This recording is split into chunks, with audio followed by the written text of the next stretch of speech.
Hi guys, in this video I'm going to show you how to reset YouTube recommendation. What I mean by that, if I am now here on YouTube, let me refresh the page.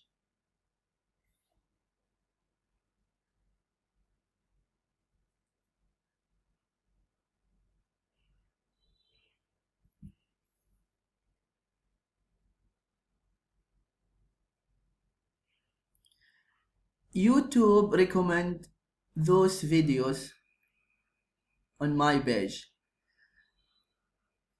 because I watched some similar videos. That's why they recommend those videos. How I can reset? Then I need to go to history, click here,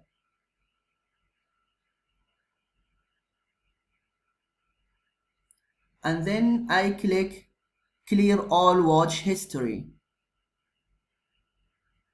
Then click here, clear watch history.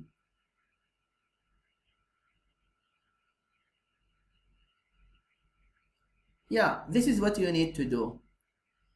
If you find this video helpful, please click like and subscribe in the channel if you are not subscriber yet. And if you have any question or idea, just you can leave them in the comment below. Thank you and see you.